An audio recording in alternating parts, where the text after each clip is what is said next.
जरा सी देर जिंदगी को खुशगवार कर लिया, कसम जो उसने खाई हमने एतबार कर लिया। जोहार झारखंड, नमस्कार। लाइव इंडियन गार्ड से मैं केतकी। तो जागरूक और सतर्क मतदाता लोकतंत्र के भाग्य विधाता, इस बार जागरूक होकर मतदान करें। एक पारी और खेलनी है 20 तारीख को और 23 तारीख को हो जाएंगे वो कैंडिडेट इलेक्ट जिन्हें आप चुनेंगे। खैर, फिलहाल मौजूद हूँ धनबाद में और धनबाद में आज इंडिया गठबंधन की बैठक हुई है, अलायंस की मीटिंग हुई है घटक दलों की, और प्रेस वार्ता के दौरान चीज़ें साझा की गई हैं जो मीडिया के जरिए वो बताना चाह रहे हैं जनता को। फिलहाल हमारे साथ राशिद जी हैं, पहले उनसे बात करती हूँ। सर, क्या लग रहा है पहले चरण के मतदान के बाद? आपको तो अभी बताया गया कि पहले चरण का मतदान 66.43% हुआ है जी, जिससे ये साफ संकेत है कि हम लोग 30 से 32 सीट इसमें जीतने जा रहे हैं। अच्छा, और दूसरे में क्या उम्मीदें हैं? दूसरे में तो बम्पर जीत रहे हैं हम लोग, बम्पर एकदम। इसमें कोई किंतु परंतु नहीं है। आप लोगों को अभी तो हम लोग ब्रीफ किए भी है कि 41 सीट पे जो है, खास करके जो 6 सीट जो है धनबाद की, वो 6 सीट हम लोग जो है इंडिया गठबंधन की झोली में डालने जा रहे हैं। अच्छा। इतिहास होगा इस बार, इतिहास एकदम इतिहास होगा इस बार। चलिए ठीक है। कुछ लोग हैं जेएमएम से हैं। सर, पहले तो परिचय जानना चाहूँगी। मैं जिला सचिव हूँ झारखंड मुक्ति मोर्चा। सर, मैया सम्मान योजना जो है, क्या लग रहा है इस बार जो है पारी आपके हाथों में लाके डालेगी, ऐसा कुछ लग रहा है इस बार? देखिए, झारखंड अलग राज्य हुए 24 साल हो गया जी। झारखंडी जनता को बड़ी उम्मीद थी जी, मगर भाजपा का अधिक लगभग 18 साल शासन रहा जी। उन्होंने झारखंड के गरीबों के लिए कुछ नहीं किया। जब हमारे मुख्यमंत्री हेमंत सोरेन जी बने और बहुमत की सरकार बनी इंडिया गठबंधन की कांग्रेस के सहयोग से, तो इस बार मैया सम्मान का जो आप चर्चा कर रहे हैं, आप गांव में चलिए, आप शहर में अभी हैं, जाके देखिए कि गरीबी क्या होता है। उनको जाके देखिए क्या 1000 रुपया उनके लिए क्या अहमियत रखता है। भाजपा के लोग इसको नहीं समझ पा रहे हैं। उनको मैया सम्मान ये हेमंत सोरेन ने समझा, चूँकि गरीबी उन्होंने देखा है। बिजली बिल माफ़, जानते हैं लोग रात भर सोता नहीं था कि मेरा खेत बिक जाएगा, मेरा ज़मीन बिक जाएगा।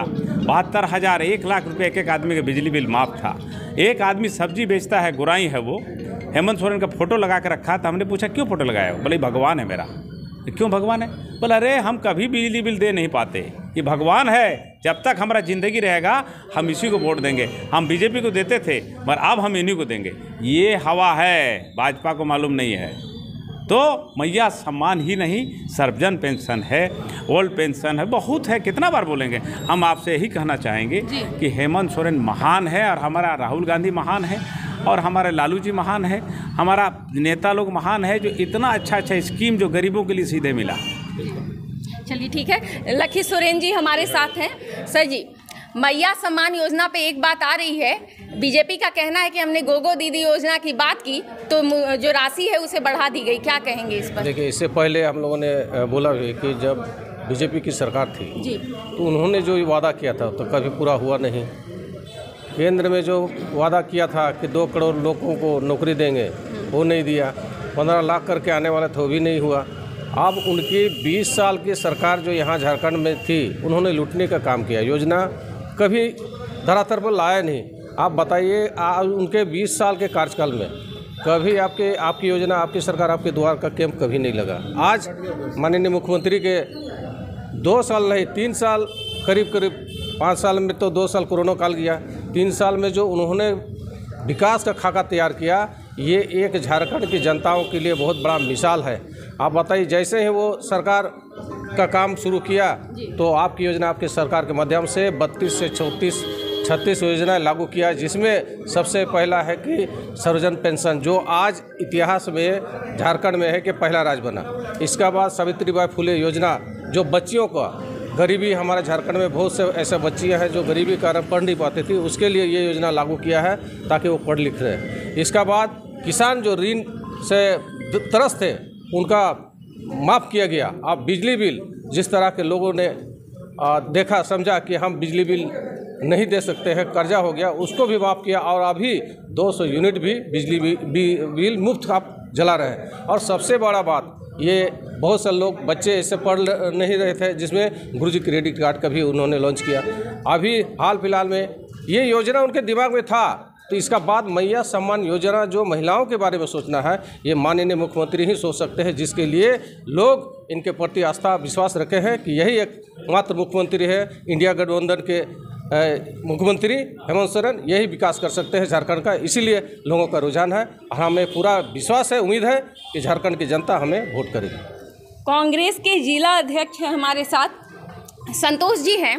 सर, आपसे सवाल ये रहेगा, जनता बोल रही है कि और सारी मैया को 1-1 हज़ार और खुद की पत्नी को लाखों में सैलरी, इसको आप कैसे इसके लिए जवाब दे पाएंगे जनता को? ये बेतुका सवाल भाजपा के लोग ही कर सकते हैं जी। आज जिस ढंग से 1,000 के बाद सवाल नहीं है जी। वो चुनाव के बाद वो 2500 होने जा रहा है जी। और एक घर में अगर 5 महिला हैं तो 5,000 हुआ, 7 महिलाएं हुआ तो 7,000। सर, किसी को मिल रहा है, किसी को नहीं मिल रहा है, ऐसा भी हो रहा है? अब तो निरंतर जारी है, जिसका भी नाम रजिस्टर्ड हो गया है, कोई एक ऐसा आदमी नहीं बता सकता है कि उनका जिसका रजिस्टर्ड नाम हो गया उसका ये राशि नहीं आया। सबके खाते में खटाखट जा रहा। अच्छा, ठीक है। राहुल जी के भाषण में अच्छा, खटाखट जा रहा है। एक और सवाल है कि मैया का जो सम्मान है वो महज 1-2 महीने पहले क्यों याद आया 5 साल तक? देखिए, पूरा देश लेवल पर भारतवर्ष में मैया हो, दीदी हो, बहन हो, जिस ढंग से भारतीय जनता पार्टी के नेतृत्व में देश में सरकार चल रही है और मणिपुर में जिस ढंग से महिलाओं को अपमानित करने का काम हुआ, जिस ढंग से उत्तर प्रदेश में महिलाओं के साथ जिस ढंग से बेशर्मी से भाजपा के विधायक लोग उनके साथ बस क्या दुराचार व्यवहार और रेप करने का काम किया, जिस ढंग से देश के खिलाड़ी महिलाओं के साथ व्यवहार हुआ, महिलाओं का जीता जागता उदाहरण है कि भारतीय जनता पार्टी ने उसके भारतीय जनता पार्टी उसके नेता महिलाओं का हमेशा अपमान करते रहे। प्रधानमंत्री मोदी जी अपने भाषणों में बोलते बोलते उनकी जुबान से असली बात आ गया। क्या बोले थे? महिला ही बेटी पढ़ाओ बेटी पटाओ। ये जो उसका प्रधानमंत्री के जुबान से ऐसा फिसल रहा था, इसका मतलब समझिए उसके जहन में ये चीज़ है। तो ऐसा भारतीय जनता पार्टी जो देश को कलंकित करने का काम किया, जो देश को संवारने में बनाने में कांग्रेस पार्टी ने जो कुर्बानी दी थी, उस कुर्बानी को ऐसे भुना रहा जैसे देश 2014 में देश आज़ाद हुआ था और मोदी जी आज़ाद कराए थे। भारतीय जनता पार्टी को लोगों को अगर उनके छोड़ दिया जाए तो वो कहेंगे कि माउंट एवरेस्ट भी मोदी जी बनाए थे ना, वो उनका यही हुआ कि माउंट एवरेस्ट भी मोदी जी का बनाया हुआ है। इसलिए कहने का मतलब कि भारतीय जनता पार्टी इस देश अगर देश में कायम रहेगी तो जो हाल है देख ही रहे, बेरोजगारी का जो आलम है वो पूरा दुनिया जान रही है। एक भी वादा उन्होंने पूरा नहीं किया ना। वो जो 14 में जब आए थे तो क्या क्या न कहा था कि काला धन लेके आएंगे। काला धन के सवाल पर लोगों में उत्साह था, आज सब लोग का उत्साह समाप्त हो गया। बच्चे उस समय बोलते थे अच्छे दिन आएंगे, आया अच्छा दिन, बुरा दिन। हम लोग तो अब जनता कहने लगी कि बुरे दिन लौटा दीजिए, ये स्थिति हो गई है। और देश का प्रधानमंत्री बनारस सोचिए 5 साल के बाद, 5 साल में कितना अंतर हुआ। देश का प्रधानमंत्री हारते बचा है। अगर प्रियंका गांधी जी हमारी नेता लड़ गई होती तो मोदी जी धराशायी हो गए रहते। एक कांग्रेस का मामूली कार्यकर्ता चुनाव लड़कर मोदी को हफा दिया। हारते तीसरा चौथा राउंड तक मोदी जी पीछे चल रहे थे। सोचिए क्या पॉपुलैरिटी थी और क्या उनका ग्राफ नीचे गिरा।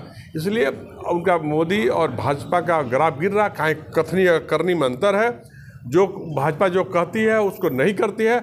हमारा नेता राहुल गांधी जो कहता है वो करता है। इसलिए लोगों का विश्वास जो भारत जोड़ो यात्रा में, भारत जोड़ो न्याय यात्रा में जिस ढंग से पूरा देश का भ्रमण करने काम किया, इस देश का यह मिसाल है कि कोई नेता भारतवर्ष का पैदल यात्रा पद यात्रा नहीं कर पाया था। जो हमारे राहुल गांधी ने जो जज्बा दिखलाया और उनके उसी ताकत पर पूरा हमारा कांग्रेस पार्टी ही नहीं, पूरा गठबंधन के लोग गर्व करते हैं कि राहुल गांधी एक जुझारू और एक स्वतंत्रता सेनानी परिवार का तो था ही है ही, लेकिन संघर्षशील व्यक्ति भी है और उनके नेतृत्व में देश में इंडिया गठबंधन की सरकार भी बनेगी और इस राज्य में हेमंत सोरेन जो हमारा नेता है, हेमंत सोरेन इस राज्य का दोबारा मुख्यमंत्री बनने जा रहे हैं, ये हम बता देना चाहते हैं। चलिए धन्यवाद आपका। सर पहले तो आपका परिचय जानना चाहूँगी। शमशेर आलम, प्रवक्ता, झारखंड प्रदेश कांग्रेस कमेटी। सर इस बार कैसे देखते हैं, झारखंड में कैसा प्रदर्शन होने वाला है? देखिए, देखना क्या है, निरंतर जो इंडिया गठबंधन के हमारे मुख्यमंत्री हेमंत सोरेन जी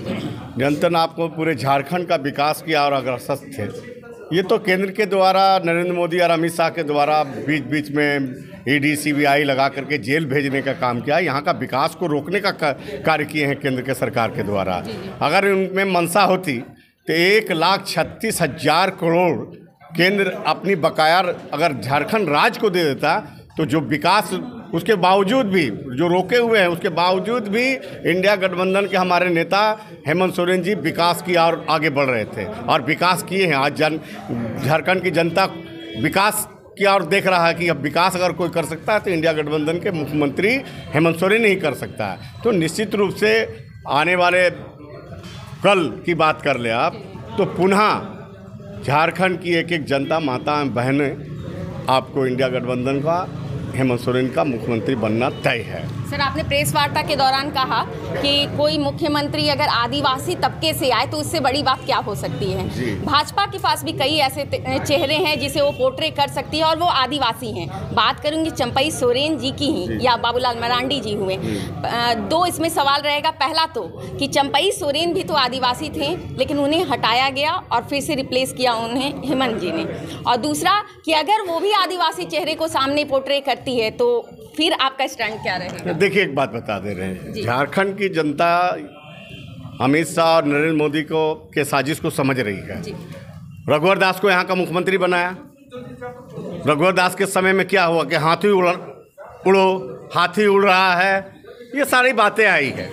और आप बताएं कि चंपई सोरेन को मुख्यमंत्री बनाया गया था। चंपई सोरेन को झारखंड की जनता अपनी वोटिंग के माध्यम से अपना बहुमूल्य वोट उसके चेहरे पे वोट नहीं दिया था। मुख्यमंत्री का चेहरा हमारे हेमंत सोरेन जी थे और ये ईडी और सीबीआई के साजिश के तहत जो केंद्र के द्वारा इनको जेल भेजा गया हमारे मुख्यमंत्री हेमंत सोरेन को, हेमंत सोरेन जी बाइज्जत बरी होकर के जब आए तो फिर कुर्सी संभाले। जनता भी चाहती थी कि हेमंत सोरेन ही कुर्सी संभाले। तो निश्चित रूप से आज अगर आदिवासी चेहरा में अगर कोई है, झारखंड का कोई लाल है, झारखंड की अगर कोई देख रहा है, झारखंड पर अगर कोई विश्वास कर रहा है तो वो एकमात्र नेता है हेमंत सोरेन पर कर रहा है। निश्चित रूप से। और आने वाली विधानसभा जो अभी चुनाव 13 तारीख को हुआ और 20 तारीख को भी हुआ है तो निश्चित रूप से जनता भारी बहुमतों से इस बार मतलब 50 पार नहीं 60 पार होने जा रही है। ये 60 पार करके ये जनता दिखलाएगी नरेंद्र मोदी और अमित शाह का कि आपका जुमलाबाजी से देश नहीं चल सकता, राज्य नहीं चल सकता है। आपके जुमलाबाजी से, आपके साजिश से देश को और राज्य को जो तोड़ने का अभी देख लीजिए किस तरह का षड्यंत्र रचा जा रहा है। अपने मंचों से, अपने रैलियों से देश के प्रधानमंत्री जैसे संवैधानिक कुर्सी में बैठा हुआ है, देश के गृह मंत्री ऐसे संवैधानिक कुर्सी पर बैठा हुआ है, वो लड़ाने की बात कर रहे हैं, हिंदू और मुसलमान की बात कर रहे हैं, वो बांग्लादेश और पाकिस्तान की बात कर रहे हैं। जब जब देखिए किसी राज्य में अगर चुनाव होता है, गैर भाजपा के राज्य में अगर चुनाव होगा तो ये लोग नारा देंगे कभी मंदिर का, कभी मस्जिद का, कहीं राज्य में देंगे हिंदू मुसलमान का, कहीं गाय का। तो इस तरह का अभी अब झारखंड में चुनाव हो रहा है तो बोला बांग्ला घुसपैठियों को मैं ट्रेनों में भर भर के भेज दूंगा। अरे भाई कौन रोका है आपको? हम भी चाहते हैं कि एक भी अगर विदेशी कोई भी अगर हमारे देश में घुसपैठी किया हो तो उसको निकाल करके इस देश से बाहर करना चाहिए।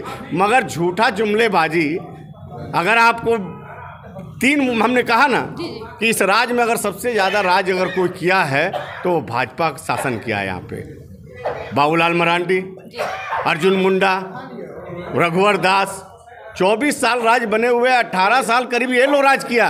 ये 5 साल में ही सारा घुसपैठिया अंदर आ गया। ये तो और डाटा भी बता रहा है कि 2011 से बताया जा रहा है कि घुसपैठी है। अगर एक भी घुसपैठी है तो हम देश के गृह मंत्री से कह रहे हैं कि आप इतना कमज़ोर क्यों हैं। देश के प्रधानमंत्री से हम कर रहे हैं कि अपने इतना कमज़ोर के आपका घुसपैठी हो कैसे गया? बॉर्डर की सुरक्षा किसके हाथ में है?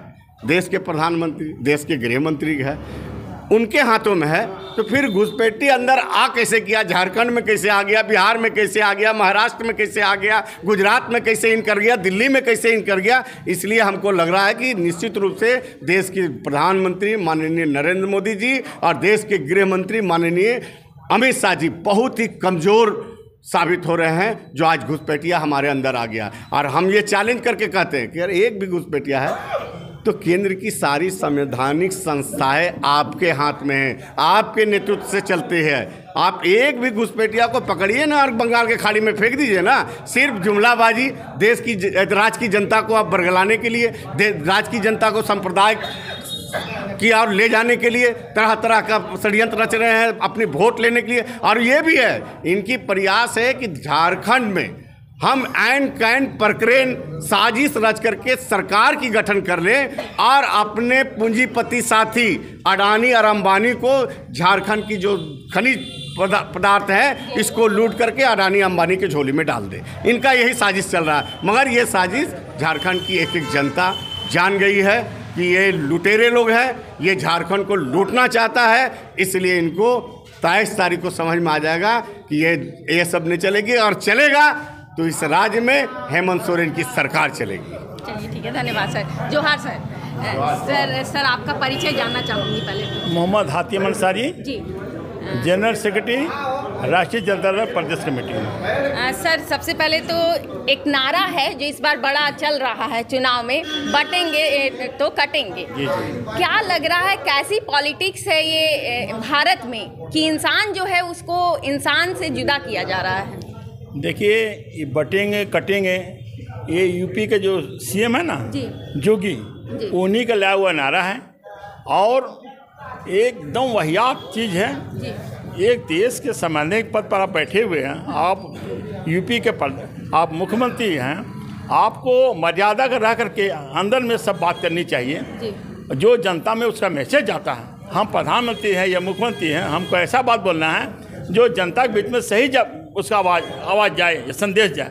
लेकिन वो बोलते हैं कि बटेंगे तो कटेंगे, इसके मतलब है कि हिंदू एक हो जाओ नहीं तो मुसलमान आपको काट देगा। क्या मतलब है भाई? ये हमेशा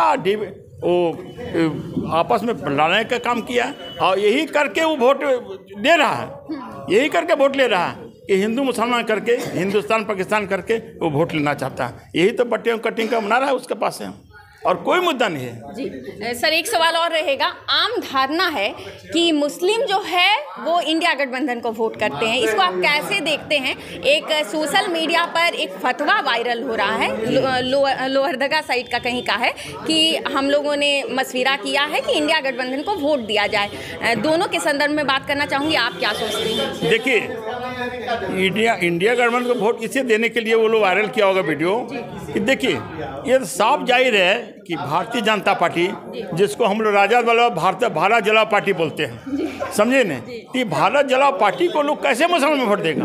अगर ढंग से, अगर देखिए आडवाणी के टाइम में या फिर वाजपेयी के टाइम में, उस समय जो भारत था, जो देश का जो ढांचा था, या फिर भारतीय जनता पार्टी का जो संगठन था, वो इतना सांप्रदायिक नहीं था। उस समय वाजपेयी जी को लोग मुसलमान वोट देते थे, अच्छे अच्छे नेता वहाँ पर थे, सिकंदर बख्त थे, शाहनवाज हुसैन थे, और आपको और भी बड़े नेता थे। लेकिन जिस तरह धीरे धीरे मोदी ने जिस तरह का जो हिंदूकरण का जो बात फैलाया देश में, और क्या बोलते हैं, हिंदू राष्ट्र का जो बात फैलाया, मोदी फैलाए, या फिर शिवराज चौहान फैलाए, या फिर वो हेमंता बिस्वा फैला रहे हैं, तो ऐसी स्थिति में तो मुसलमान तो बोलेगा ही कि कान में इंडिया गठबंधन को वोट देना चाहिए। इससे सांप्रदायिकता को तुमको तो चकनाचूर करना है। अभी झारखंड में हम लोग क्या किए कर रहे हैं? अभी तमाम मुस्लिम जो संगठन है, एक ही नारा है कि सांप्रदायिक शक्ति को दोबारा झारखंड में पनपने नहीं देना है। इसीलिए वो सारे हम लोग एक होकर वोट उसको मतदान कर रहे हैं। इंडिया गठबंधन तय है। धन्यवाद सर आपका। एक सर और हैं हमारे साथ, उनको लेना चाहेंगे। बात हो रही है आज इंडिया गठबंधन की अलायंस में जितने भी मेंबर्स हैं वो शामिल हुए हैं, अलग अलग पार्टियों के जिला अध्यक्ष शामिल हुए हैं। सर जोहार सर। जोहार। परिचय सर आपका जानना चाहेंगे? मेरा नाम मुमताज कुरैशी हुआ, मैं धनबाद महानगर राष्ट्रीय जनता दल का अध्यक्ष हूँ। जी सर, CPI-ML के बारे में अभी बात हो रही थी, प्रेस वार्ता के दौरान भी कहा एक सदस्य जो हैं आपके अलायंस के, उन्होंने कहा कि योगी आदित्यनाथ जो हैं उन्होंने यहाँ पर जब वो सभा को संबोधित कर रहे थे निरसा में, तो नक्सलाइट्स से उनकी तुलना कर दी गई या उनको बराबर बताया गया। कैसे देखते हैं इस प्रकरण? देखिए, ऐसा है कि योगी जी के बारे में बात करना अपने आप को अपमानित करने के बराबर है। जो भारत में उन्होंने काम किया है, उत्तर प्रदेश के जनता को जिस तरह से उन्होंने परेशान किया है, उनको मैं 4 पंक्ति में केवल यही संदेश दे सकता हूँ कि ये झोपड़ी, ये महल सब टूट जाएगा जब हिंदू मुसलमान का साथ छूट जाएगा। दुआ कीजिए कि ये रिश्ते प्यार के रहें कायम। ये रिश्ते टूट जाएंगे तो भारत टूट जाएगा। मैं उनको ये मैसेज देना चाहता हूँ। ऐसा कोई भी काम भारत में नहीं होना चाहिए कि जो भारतीय आज़ादी में सबका सहयोग है, हिंदू मुस्लिम सिख ईसाई सबका सहयोग आ रहा है। अगर कोई एक व्यक्ति मान लीजिए आपराधिक काम कर रहा है तो योगी जी पूरे परिवार, महिला, बच्चा, पुरुष, वो उनके घर को धंसा करके और सबको सड़क पर ला रहे हैं। एक गलती करे और सब सज़ा काटे, ऐसा कहीं भी न्याय नहीं होगा, कभी भी ऐसा नहीं होगा। योगी जी के पास बुद्धि नहीं है, वो भले मुख्यमंत्री हैं उत्तर प्रदेश के, मगर उनके पास बुद्धि नहीं है, मानवता नहीं है। हमारा सुझाव है कि वो सीधे जा कर के अपने मंडप में बैठ जाते और बल्कि यही होता कि जानवरों की सेवा करते, गौ माता की सेवा करते तो बेहतर होता। मानव की सेवा उनसे नहीं हो पाएगी। सर, बटेंगे तो कटेंगे, ये जो नारा है, क्या लग रहा है भारत जैसे धर्मनिरपेक्ष देश में ऐसे नारों की कोई जगह होनी चाहिए? और दूसरा, क्या इससे मुस्लिम डरेंगे? देखिए, ऐसा है कि उनका जो ये नारा है कि बटेंगे तो कटेंगे, ये अंग्रेज़ों ने किसी ज़माने में कहा था। डिवाइड एंड रूल की पॉलिसी अपनाई थी उन्होंने। ये भारत विभाजन के लिए किया गया था, भारत के हिंदू मुस्लिम सिख ईसाई को बांटने के लिए किया गया था। तो ये उन्हीं के वंशज हैं, ये वही भाषा बोल सकते हैं जो अंग्रेज़ों के वंशज होंगे। बटेंगे तो कटेंगे, डिवाइड एंड रूल की पॉलिसी ये अंग्रेज़ों की देन है। तो उनका परिवार उसी अंग्रेज़ के बुनियाद पे चला है, ये उन्हीं के वंशज है, इसीलिए उनकी वो भाषा बोल रहे हैं। ऐसा कुछ नहीं है। भारत शांति प्रिय देश है। यहाँ तो दूसरों के बाहर के लोगों को बुला करके आदर और सम्मान देते हैं। ये सनातन का देश है, सनातन के यहाँ ऐसा नहीं होता है। सनातन तो अतिथि भव वाला जो बातें होती है, मेहमान जो है हमारे माने उर्दू में ये कहिए कि मेहमान को ऊंची जगह दी जाती है। तो ये तो वो भारत है जो यहाँ के मिट्टी से जो लोग जन्मेंगे वो उनको ऊंची जगह देंगे आए हुए मेहमानों को। ऐसा नहीं बोला जाता है कि कटेंगे तो बटेंगे तो छटेंगे। ये भारत के किसी भी मानो के भारत के किसी भी देशवासियों से ऐसा नहीं ये शब्द निकलना चाहिए। ये लोग देश विरोधी हैं। बने अंग्रेज चले गए, अपने औलाद को छोड़ करके गए हैं, उस औलाद में केंद्र की सरकार चल रही है। चलिए ठीक है, धन्यवाद सर आपका। तो पहले चरण की वोटिंग हो चुकी है कंप्लीट, दूसरे चरण का इंतजार नेता भी कर रहे हैं और वोटर्स भी। इस बार आपके हाथ में फिर से एक बार लोकतंत्र की कमान है, संभाल लीजिए, हीरे और पत्थर के बीच में फर्क कीजिए और अपना मतदान सही कैंडिडेट को ही कीजिए।